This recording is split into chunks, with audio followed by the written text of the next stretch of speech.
Second, Stephanie Sommer, and then Ian Miller. Again, if other people have touched on your subject, if you could yield part of your time just in support, it will help us move through this a little bit quicker. And those that spoke yesterday in Jacksonville, if you could yield your time to those that are here specifically for this meeting. We're now less than an hour away from the meeting ending, and we're trying to get through these as quickly as possible. Thank you. Hi, I'm Dr. Ann Morgan. I'm a member of the Medical Marijuana Task Force of the Palm Beach County Medical Society. While we are not giving an endorsement, we do have recommendations. Can't hear you, ma'am. Okay. Thank you. Now? Okay.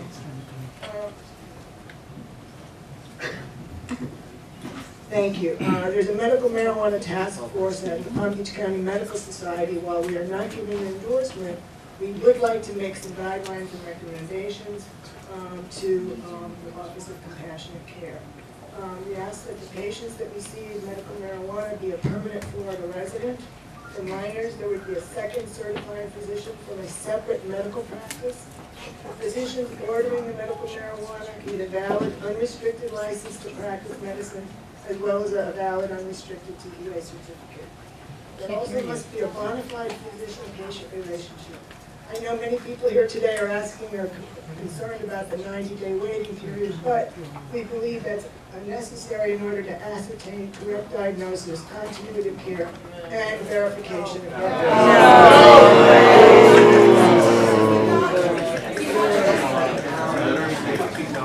Get with it. The examination of the patient must be conducted in person and not remotely and/or by telemedicine. Guidelines for advertising should be developed. There should be a restriction on specific advertising for clinics set up solely for the purpose of recommending medical marijuana. There should be a Yeah, turn her mic off. You're done. You're done. You're done. You're done. You're done. Adios. Next. Thank you. That's being rude.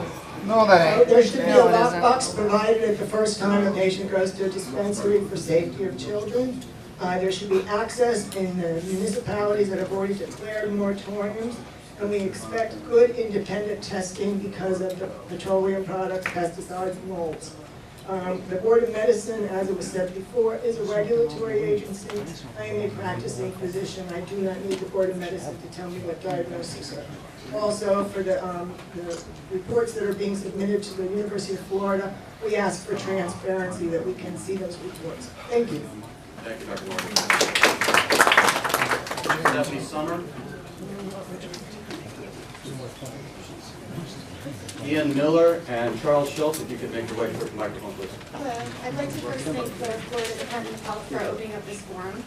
I want to remind you the definition of the word compassion from dictionary.com.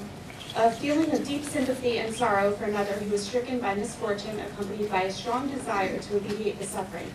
And I want to ask the Department of Health, the Office of Compassionate Care, to please remember the definition of compassion while writing these laws. Being a patient myself, I am in the process of being properly diagnosed. That process can take up to 2 years. After waiting 2 years, waiting another 90 days to receive medicine is just frustrating. It makes me angry, it makes me frustrated, and it's difficult to get by day to day and have to know that there's a medication I can use, but building that relationship with a doctor is a very difficult thing to achieve quickly, and I could be feeling better in that process. I also want to have all doctors have the ability to prescribe medical marijuana. Any doctor that can prescribe narcotics, which are a much more dangerous drug, should be able to provide a prescription or the recommendation for medical marijuana upon a first visit meeting with them, if other doctors are able to. I don't see what the difference is. I've been prescribed narcotics from the first meeting with the doctor. I'll take that up. Okay. Well, I'd like to thank you for hearing me out, and thank you for taking the time to open this forum today.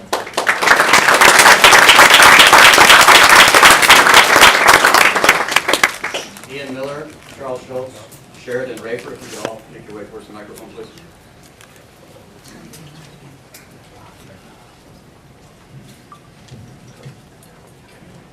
Good morning.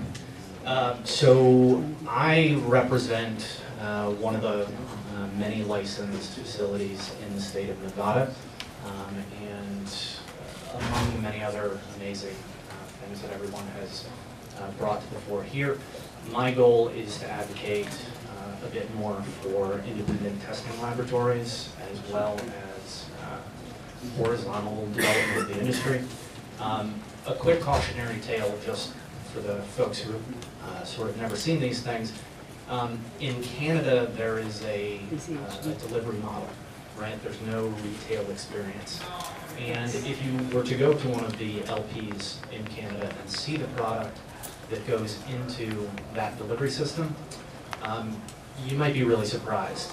They are, from my personal experience, full of mold, spider mites, things like that.